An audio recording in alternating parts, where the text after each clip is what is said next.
జీవం గొప్పదా, కృప గొప్పదా? అది ఆ మంచి 3 మాటలు చెప్పాడు. ఆశీర్వాదం ఐశ్వర్యం ఇచ్చును. యెహోవా ఆశీర్వాదం ఐశ్వర్యం ఇచ్చును. ఆశీర్వాదం ఐశ్వర్యం ఇస్తే ఆశీర్వాదం గొప్పదవ్వాలి, ఐశ్వర్యం గొప్పదవ్వాలి. కానీ ఇక్కడ ఆశీర్వాదం గొప్పదైంది. ఆశీర్వాదం జీవాన్ని తీసుకొస్తుంది, అంటే ఇక్కడ జీవం గొప్పదవ్వాలి. మరలా నీ కృప జీవము కంటే ఉత్తమమైనది. హల్లెలూయా. ఇలా మంచి 3 మాటలు చెప్పాడు. కాబట్టి మరలా వచ్చేవారు అడుగుతాను, గుర్తుపెట్టుకోండి, రాసుకోండి, దాచుకోండి, ప్రార్థన చేయండి.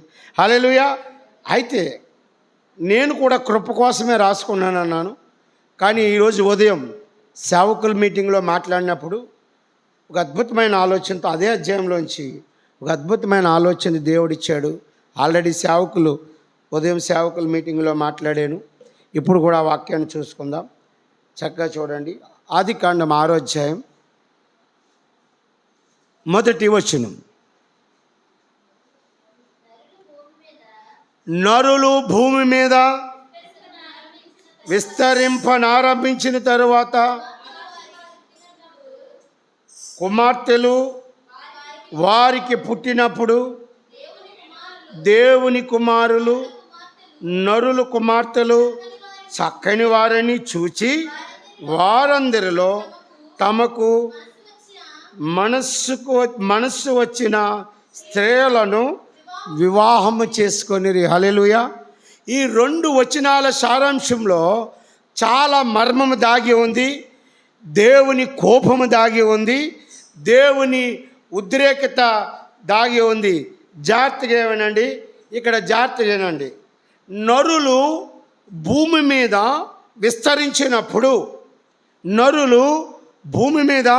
విస్తరించినప్పుడు ఆ నరులకు కుమార్తెలు పుట్టారు. ఆ కుమార్తెలు చాలా అందగత్తెలు. మరలా చెప్తున్నాను, నరులు భూమి మీద ఆరంభించినప్పుడు ఆ నరులకి కుమార్తెలు పుట్టారు. ఆ కుమార్తెలు చాలా అందగత్తెలు. ఈ అందగత్తెల్ని ఎవరు చూశారంట? దేవుని కుమారులు చూశారట. ఎవరు చూశారట? దేవుని కుమారులు చూసి, ఓహో, ఈ పిల్లలు చాలా అందంగా ఉన్నారు, ఈ నరుల కుమార్తెలతో మేమేం చేసుకోవాలంట? వివాహం చేసుకోవాలి. ఇక్కడ ఒక చిక్కు ప్రశ్న, దేవుని కుమారులు ఎవరు? చిక్కు ప్రశ్న, దేవుని కుమారులు ఎవరు? మరలా అడుగుతున్నాను. నరుల కుమార్తెలు అంటే మన పిల్లలు, దేవుని కుమారులు అంటే నరుల కుమార్తెలు చేసుకున్నారట. ఇక్కడ నరులు ఎవరు? దేవుని కుమారులు ఎవరు? చెప్తాను. దేవుడు తన స్వహస్తాలతో ఒక మట్టిని తీసుకుని నరుని నిర్మించాడు. ఎందుకు నిర్మించాడు నరుని అంటే, దేవునికి ఒక ఆలోచన వచ్చింది. ఆలోచన ఏంటంటే,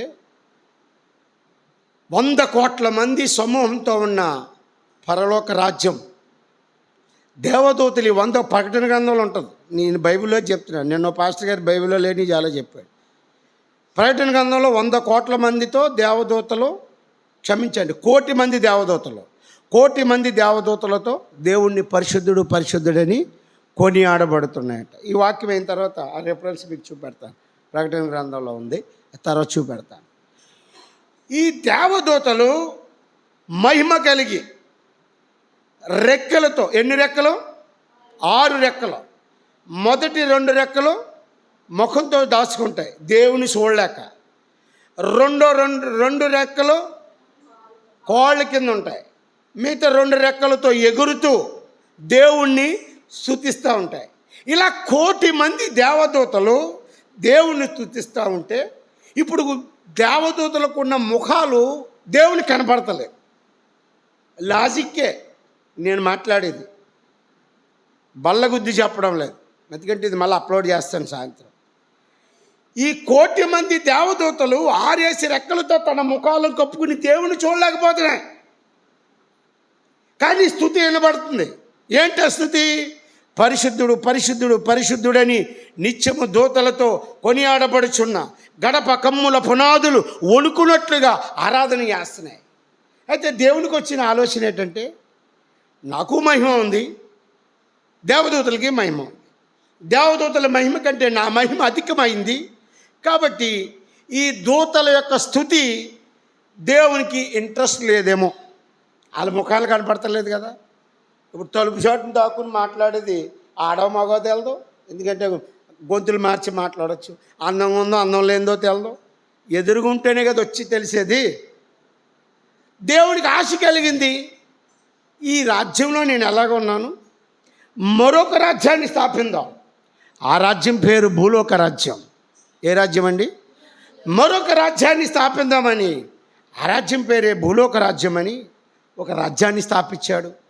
ఆ రాజ్యంలో నేలమంటితో నరుణ్ణి నిర్మించాడు. ఇప్పుడు ఇక్కడ దేవుడున్నాడు, నరుడున్నాడు. ఎవరండి? దేవుడున్నాడు, నరుడున్నాడు. అతనికి నరుడు అని పేరు పెట్టాడు. నరుల్లోంచి తీయబడింది కనుక నారి అనబడు. నరుడని మీరు ఎలా అంటారన్న దానికి నేను వివరణిస్తున్నాను. నరుడుగా నిర్మించాడు. గమనించండి. ఇప్పుడు ఈ నరుడు దేవునితో ఉంటే, మీకు మరోసారి చెప్పాను, పరిశుద్ధాలయం మందు ఉండు దేవుడు. దేవుడు నీ దగ్గరికి వస్తే నువ్వు ఎలా మార్చబడతావు? పరిశుద్ధంగా మార్చబడతావు. పరిశుద్ధాలయం మందుండు దేవుడు నీ దగ్గరికి వస్తే నువ్వు పరిశుద్ధంగా మార్చబడతావు. ఇప్పుడు ఇక్కడ జరిగింది ఏంటంటే, నరుడు దేవుడు ఇద్దరు పరిశుద్ధులే. ఇప్పుడు ఆదాము దేవుని స్తుతిస్తున్నాడు. ఆదాము ముఖము దేవునికి కనపడుతుంది. ఆదాము యొక్క ప్రసన్నత దేవునికి కనపడుతుంది. ఆదాము దేవుని స్తుతిస్తూ ఉంటే దేవుడు సంతోషపడుతున్నాడు. ఎందుకు సంతోషపడుతున్నాడు? అక్కడ దేవదూతల ముఖాలు కనపడతలేదు. ఇక్కడ తను నిర్మించుకున్న రాజ్యంలో నరుని ముఖము కనపడుతుంది. నోరు కనపడుతుంది. ఎంత అందంగా ఉన్నాడో కనపడుతుంది. ఎంత సౌందర్యంగా ఉన్నవాడో కనపడుతుంది. ఎలా పాడుతున్నాడో కనపడుతుంది. ఎలా ప్రార్థన చేస్తున్నాడో కనపడుతుంది. ఎలా జీవిస్తున్నాడో కనపడుతున్నాడు. ఈ పరిశుద్ధతలో నరుడు దేవుడు ఒక్కటిగా ఉన్నారు.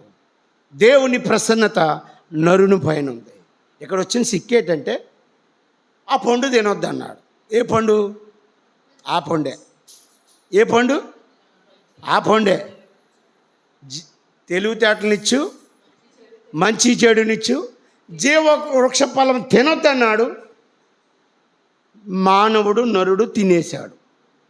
తినేసిన తర్వాత ఇప్పుడు మానవుడు నరుడు వేరైపోయాడు. జాగ్రత్త వినండి. మానవుడు నరుడు ఏమయ్యాడు? వేరైపోయాడు. దేవుడు దేవుడిగా ఉన్నాడు, మానవుడు మానవుడుగా ఉన్నాడు. ఇప్పుడు నరునికి పిల్లలు పుట్టడం మొదలుపెట్టారు. దేవుడు దేవుడిగానే ఉన్నాడు, నరులు పిల్లలుగా పుట్టడం మొదలు. ఇప్పుడు ఈ నరులు విస్తరిస్తున్నారు. ఏం చేస్తున్నారు? విస్తరిస్తున్నారు. వీళ్ళు ఎంతలా విస్తరించారంటే చూడండి, వాళ్ళ చరిత్రను ఎలా ఉందో. 3వ వచనం చదవండి. అప్పుడు యెహోవా నా ఆత్మ నరులతో ఎల్లప్పుడూ వాదించదు, వారు తమ అక్రమ విషయంలో నరమాతృలై ఉన్నారు. ఒక నిమిషం ఆగండి. నరమాతృలై ఉన్న కాడ పుట్టినోట్స్లో 3 అని ఉంది. కింద చూడండి, 3వ మాట ఏముంది? బలత్కారులు, శరీరులు. ఏమని ఉంది? శరీరులు అని ఉంది. 3వది కంటిన్యూషన్ వస్తుంది. మొట్టమొదటి ఎవరండి? వారు నరులు అనగా శరీరులు. శరీరులు అనగా శరీర కార్యాల మీద మనసు ఉంచుతారు. శరీర కార్యాలంటే ఏంటి? వారికి ఆహారం కావాలి, వారికి నిద్ర కావాలి, వారికి సుఖాలు కావాలి, వారు బాగుండాలి, సమాజంలో స్టేటస్ ఉండాలి, బళ్ళు ఉండాలి, కార్లు ఉండాలి, పేరు ఉండాలి, దాని స్థితిగతులు ఉండాలి. వీరందరూ ఎవరంటే శరీరులు. ఇక్కడ దేవుని నమ్ముకున్న బిడ్డలకు బాప్తిసం ఇచ్చి యోహానికి ఏముంది? చర్మం దట్టి ఉంది, ఆకులతో కుట్టించిన చర్మం దట్టి. అతని తిండి ఏంటి?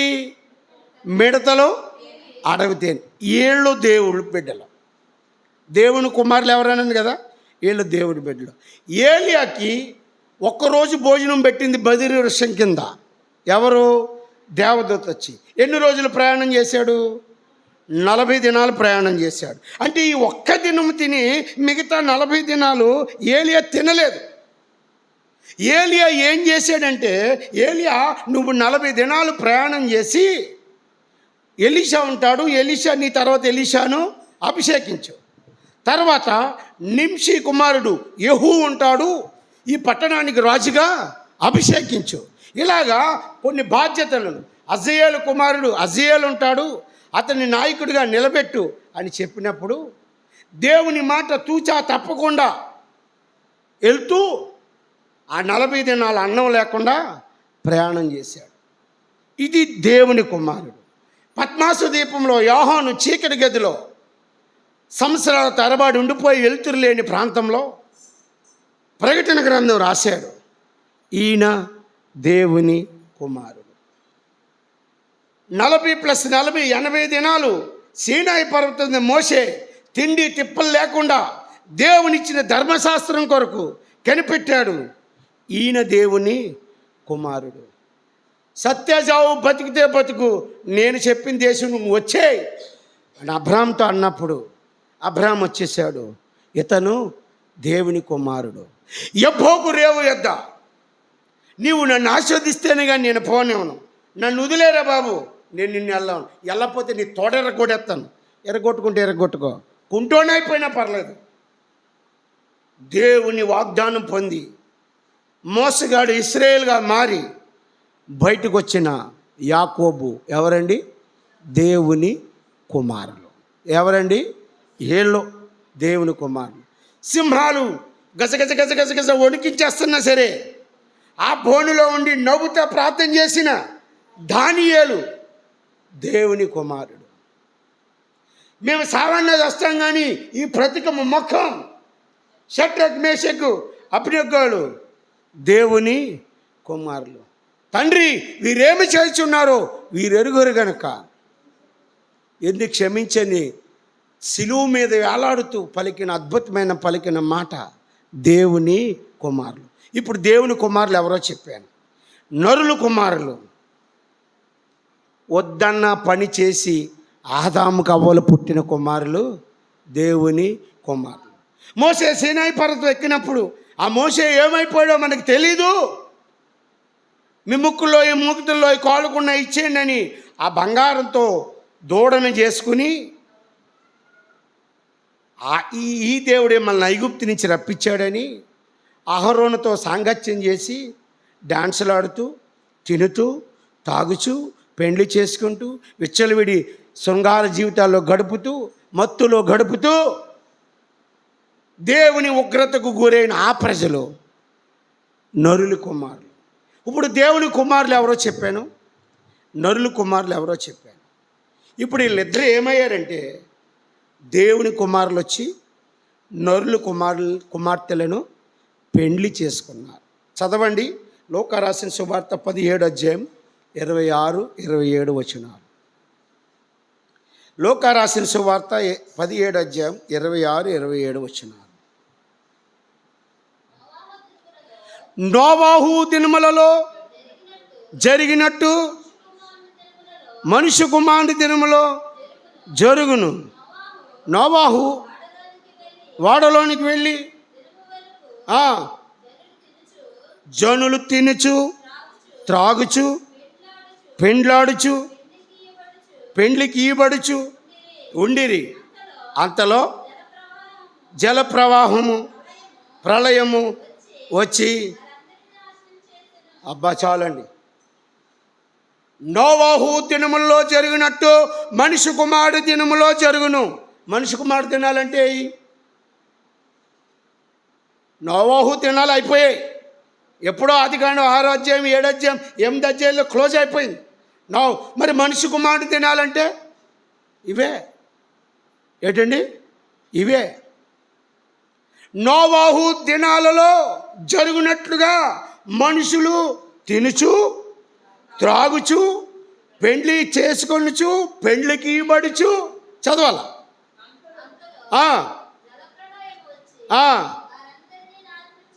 చాలండి. అక్కడ జల ప్రళయం వచ్చి నోవాహు దినాల్లో నాశనం చేసింది. కొంచెం కిందకి చదవండి. ఇప్పుడు ఏమి నాశనం చేస్తుందో ఆ, ఆ, ఉమ్, ఉమ్, ఆ, ఆ, ఆ, ఆ, ఉహుం, ఉమ్, ఉమ్, ఉమ్, ఆ. ఆకాశము నుంచి అగ్నిగంధకములు కురిసి బా అప్పుడేమో జల ప్రళయంలో ప్రజలందరూ చచ్చిపోయారు. ఇప్పుడు ప్రజలు ఏం చేస్తున్నారు? ఎంత క్లారిటీగా రాశాడంటే, తింటారంట, పడుకుంటారంట, తాగుతారంట, పెళ్లి చేసుకుంటారట, పెళ్లికి ఇస్తారట. ఇప్పుడు ఒక ప్రళయం రాబోతుంది. ఆ ప్రళయం ఏంటో తెలుసా? అగ్ని గంధకాలు. ఏ గంధకాలు? అగ్ని గంధకాలు. ఆరోగ్యం బాగోలేదంటే బైబిల్లో దేవుడు ఏం చెప్పాడంటే, నూనె రాసి సంఘాన్ని ప్రార్థించమన్నాడు. ఈరోజు ఆరోగ్యం బాగోలేదంటే మొట్టమొదట జేజేఆర్ హాస్పిటల్లో, లేకపోతే సిఎంసి హాస్పిటల్లో, లేకపోతే తల్లిపిల్ల హాస్పిటల్లో, లేకపోతే కార్తికేయ హాస్పిటల్లో, ఆఖరికి సిఎంసి హాస్పిటల్. వాళ్ళందరూ చేతులు ఎత్తెత్తే కాకినాడ జనరల్ హాస్పిటల్లో. ఇదేనా జరిగేది? తిరగడం నేర్చుకున్నావు తప్ప సంఘం పిలిచి నీకు ఆరోగ్యం బాగలేదని నీ గృహం యొక్క ఏనాడైనా నువ్వు ప్రార్థన పెట్టుకున్నావా? సమస్యల వలలో చిక్కుతున్నావు. కుటుంబంలో శాంతి లేదు. లగ్జరీ విజ్జలవిడి జీవితం. కారు ఉండాలి, బైక్ ఉండాలి, 1,50,000 రూపాయలు సెల్ ఉండాలి నీ చేతిలో.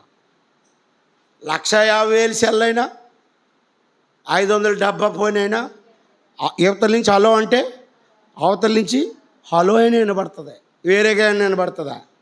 చెప్పండి. నేను 1,50,000 ఫోన్ మాట్లాడుతున్నాను, చెప్పండి హలో అంటుంది అవతల ఫోను. నువ్వు హలో అంటే హలో ఎవరండి? నేనంటే నేను. అదైనా అదే మాట్లాడుతుంది. కానీ ఇక్కడ వచ్చిన ఇబ్బంది ఏంటంటే, ఇది డబ్బా ఫోన్ అని దీన్ని విడమరిచి హైఫై ర్యాంక్ వెళ్ళిపోయి బేసిక్ ఎక్కడి నుంచి మొదలైంది? డబ్బా ఫోన్ నుంచే కదా, కీప్యాడ్ ఫోన్ నుంచే కదా. దీన్ని మరిచిపోయి దేవుడు అవసరం లేదు ప్రజలకు. తింటున్నారు, తాగుతున్నారు. ఇక్కడ ఆ మూడో పుట్ నోట్స్లో ఏముంది? బలత్కారులు అయిపోయారట మనుషులు. ఏమైపోయారట? బలత్కారులు అయిపోయారు. వందనాల బలత్కారులు అయిపోయారు. బలత్కారంగా బ్రతుకుతున్నారు. మనసుని చంపేసుకుంటున్నారు, గుండెల్ని చంపేసుకుంటున్నారు. నేను ఫ్యామిలీని గద్దించాను. ఆదివారం ఆరాధనకి పిల్లలు రావట్లేదమ్మంటే పిల్లలు ఖాళీ ఉండలేదండి. ఆదివారం ఎవరికి ఖాళీ ఉండలేదంట? పిల్లలకు ఖాళీ ఉండలేదండి. సమస్య వచ్చినప్పుడు పనే లేదు. ఎగ్జాంపుల్ ప్రైజ్ చెప్తాను. స్కూల్కి వెళ్ళకపోతే తిడతారు పెట్టాడు. 20 రోజుల నుంచి స్కూలే లేదు. ఉదాహరణ మీకు అర్థమయ్యేలా చెప్తున్నాను. అన్ని రోజులు నువ్వు దేవుని మందిరాన్ని పంపితే దేవుడు నీతో ఉంటే, దేవుడు ఉన్నక్కడ రోగాలు వస్తాయా? రావు. దేవుడు ఉన్నకాడికి సాతానుడు వస్తాడా? వస్తాడు ఖచ్చితంగా. వచ్చినా కానీ దేవుడిని ఏం చేయలేడు. వచ్చాడా? దేవుడు ఉన్నక్కడ రాలేదా? కొండ మీద తీసుకెళ్ళాడు కదా. ఈ రాళ్ళు రొట్టెలుగా తెచ్చిను, ఈ నా పాదాల మొక్కు, ఈ రాజ్యమంతా నీకు. సాతాన్ని లొంగగొట్టగల ఏకైక శక్తిమంతుడు ఎవడన్నా ఉంటాడు? దేవుడే. నువ్వు మాత్రం కాదు, నీ వల్ల కూడా కాదు. నీ వల్ల అవ్వాలంటే నువ్వు ఆయన శరణు చొచ్చాలి. ప్రభు సాతాన్ని మా ఇంట్లోంచి తరిమే ప్రభు అని నువ్వు ఆయన శరణు చొచ్చాలి. అర్థమవుతుంది అనుకుంటున్నాను. ఎంత చక్కగా రాశాడో చదవండి. మళ్ళా నాది 27 వచనం.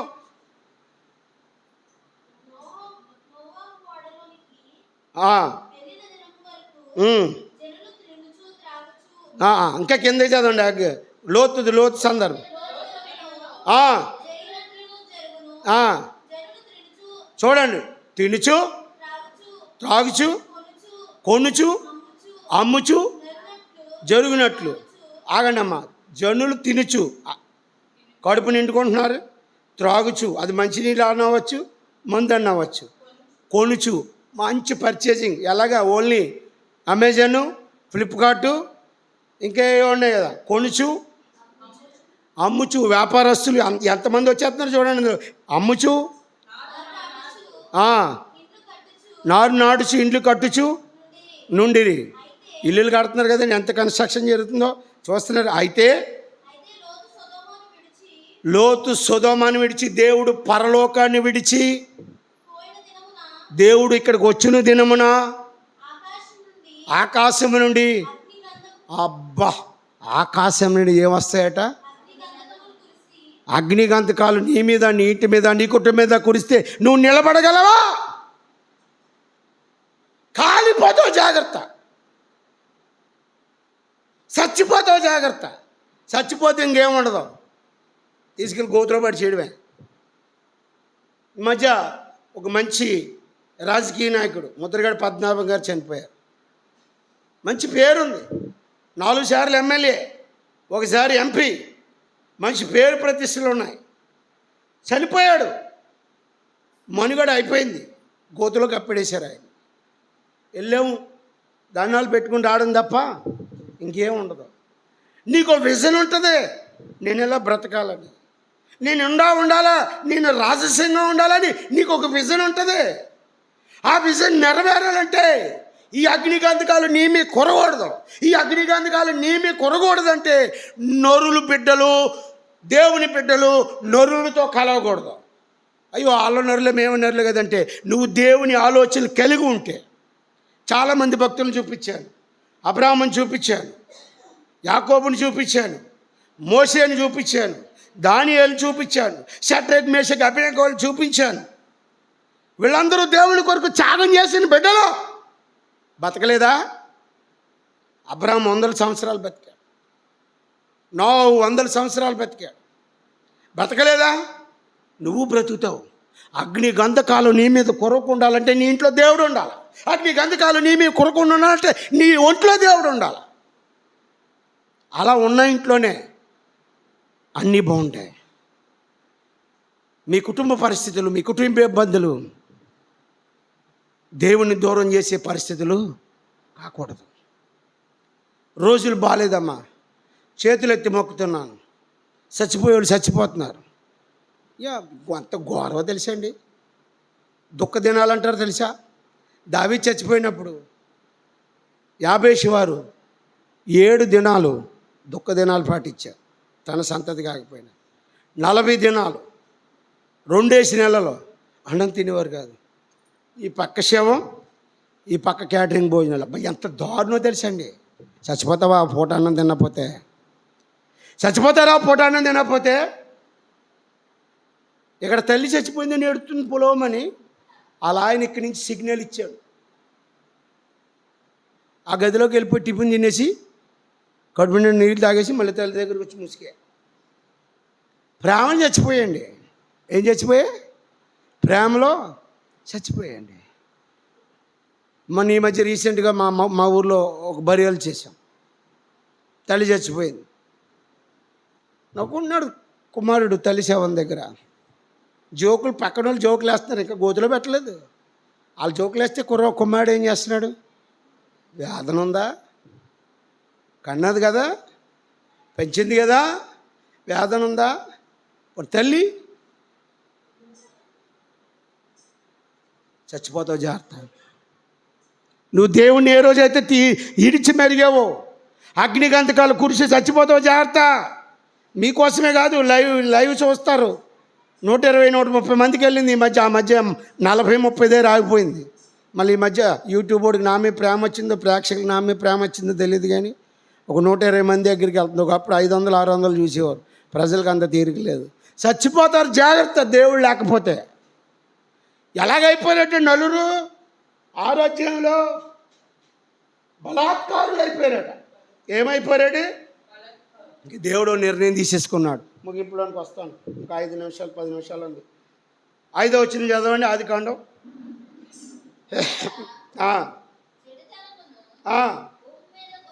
చెడుతనము భూమి మీద గొప్పదని వారి హృదయ యొక్క తలంపులు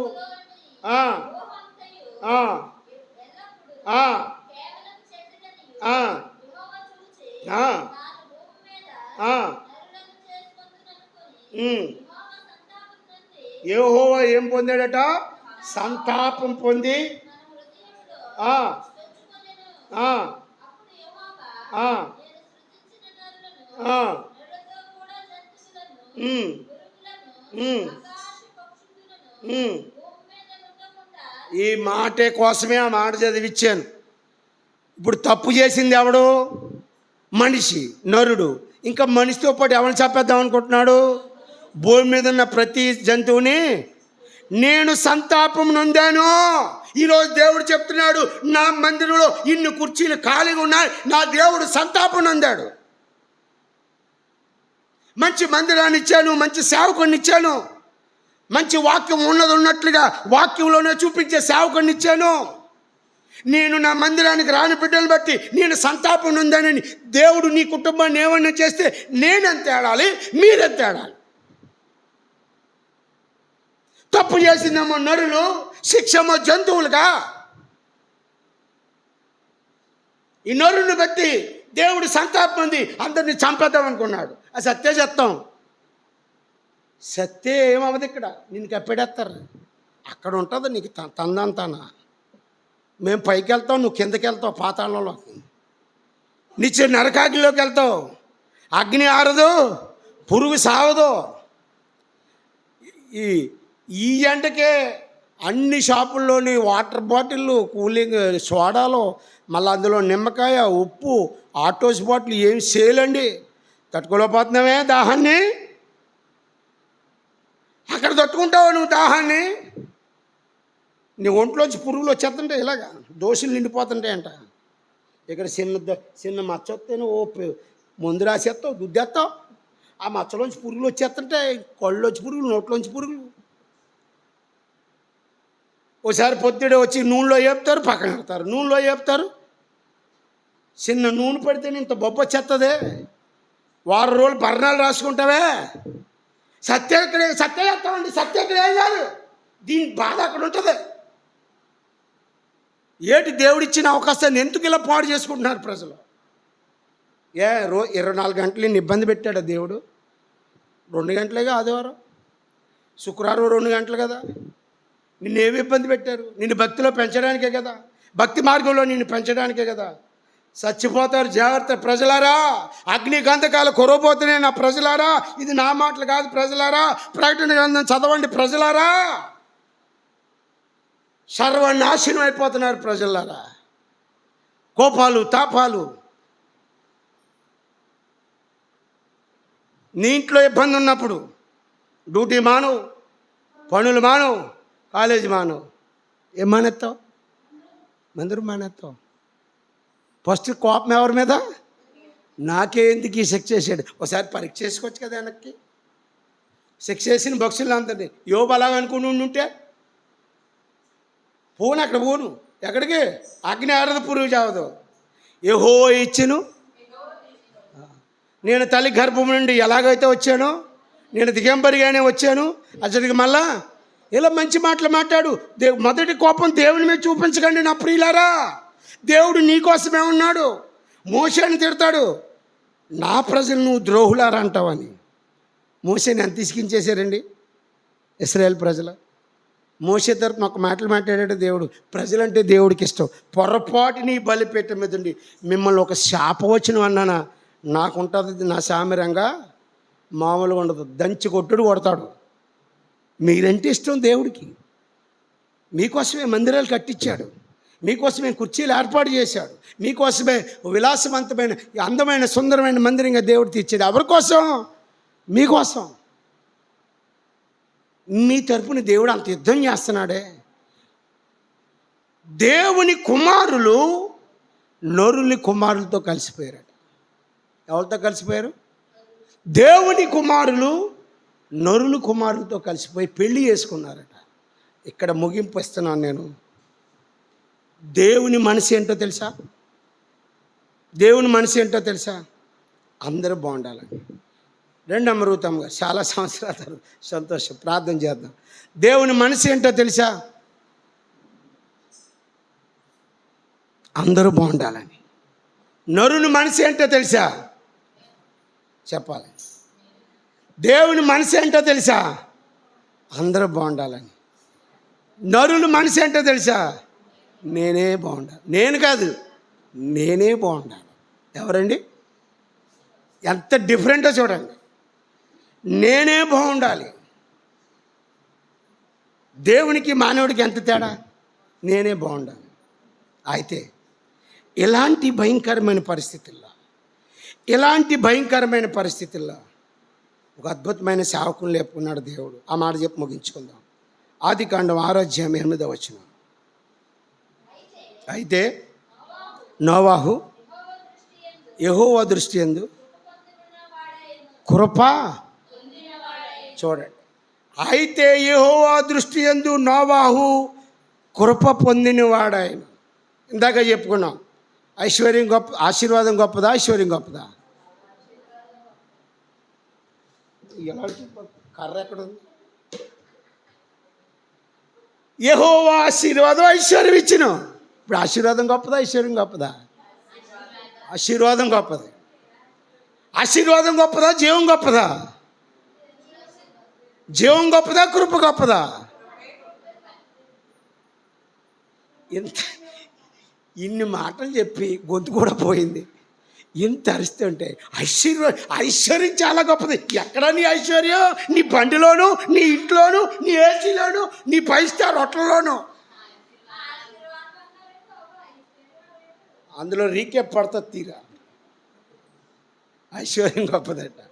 నీ ఐశ్వర్యం ఎక్కడ గొప్పది? నీ బీరువాలో గొప్పది నీ ఐశ్వర్యం కాదు. యెహోవా ఆశీర్వాదం అంటే నువ్వు ఐశ్వర్యవంతురాలుగా మారిపోతావు. ఆమెన్ చెప్పండి. ఆమెన్. ఆశీర్వాదం అంటే జీవం నీ వెనకాల పరిగెడుతుంది. ఆమెన్ చెప్పండి. జీవం నీ వెనకాల పరిగెడితే కృప నీ ఇల్లంతా తిరుగుతుంది. ఆమెన్. నోవహు అక్కడే కృప పొందాడట. నోవహు ఎందుకు కృప పొందాడు? అదే పుట్నోట్స్లో మొదటిగా కిందలు ఉంటుంది చూడండి. నోవహు అనగా నెమ్మది. నోవహు అనగా నెమ్మదస్తుడు. హల్లెలూయా. నెమ్మదస్తుడు కాబట్టే, మంచోడు కాబట్టే నోవహు కృప పొందగలిగాడు. భూమి మీద నరులు చెడుతనం విస్తరించి ఉన్నప్పుడు నోవహు అక్కడే కృప పొందాడు. నోవహు తెలియని సంగతులు, ఆ దినాల్లో జరిగిన సంగతులు. నోవహు ఓడలోకి వెళ్ళాడు. ఓడలోకి వెళ్ళిన తర్వాత తలుపు వేయబడింది, ద్వారం మూయబడింది. వర్షం స్టార్ట్ అయింది. ఎందుకో తెలుసా? నాశనం చేయడానికి లోకాన్ని. వర్షం స్టార్ట్ అయింది. పర్వతం మీద ఉన్న ఓడ పైకి లేచింది, వెళ్తుంది, ప్రయాణం చేస్తుంది. ఇంకా పైకి లేచింది. ఎంతవరకు లేచిందంటే ఆరారాతు పర్వతం మీద నిలబడగలిగినంత ఓడ పైకి లేచింది. అలా ఎందుకు లేచి నోవహు చేయగలిగాడో, అవకాశం ఉంటే 7 పాయింట్లు. ఈ మధ్య నా ప్రసంగాలన్నీ 7 పాయింట్లు ఉన్నాయి కదా. 7 పాయింట్లు. వాస్తవానికి 7 పాయింట్లు పోయిన వారం చెప్పాలి, ఈ వారం చెప్పాలి. పోయిన వారం వాయిదా పడింది, ఈ వారం వాయిదా పడింది. ఈరోజు మాటలు మాత్రం దేవుడే నా నోటంట పలికించాడు. నాకు ఇచ్చిన సాక్ష్యాన్ని చాలామంది లేటుగా వచ్చి నా సాక్ష్యాన్ని మిస్ అయ్యారు. అద్భుతమైన సాక్ష్యం. రాత్రి దేవుడు దర్శనపూర్వకంగా మాట్లాడాడు. ఇంకో విషయం అండి, అది సంఘం, ఇది జోకు. నిజంగా మా ఆవిడ వదిలేసి నన్ను పోతే నేను బతకను బాబా. హల్లెలూయా. నవ్వుతుంది ఆవిడ. హల్లెలూయా. అలాంటి కళలు నిజం అవ్వకూడదు. హల్లెలూయా. దేవుని కృప. ఆవేశంగా మాట్లాడాను, ఇది దేవుడే పలికిచ్చాడు. ఈరోజు నేను ప్రిపేర్ అయిన వాక్యం 7 పాయింట్లు. ఒక్క పాయింట్ కూడా నేను చెప్పలేదు. 1 2 3 4 5 6 ఒక్క పాయింట్ కూడా నేను చెప్పలేదు. బైబిల్ తెరిచిన కానించి బైబిల్ మూసే వరకు కూడా దేవుడే ఈ మాటలు పలికించాడు. సరిదిద్దుకుందాం, సరి చేసుకుందాం. నాకు నా దర్శనాన్ని బట్టి ఎంత రూడ్గా మాట్లాడవలసి వచ్చింది. క్షమించండి. సే సారీ, ముझे మాఫ్ కరో. ఇంకా 3 తప్ప ఇంక నాకేం రావు. హల్లెలూయా. క్లోజ్ చేసేనా? ప్రార్థన చేసుకుందాం.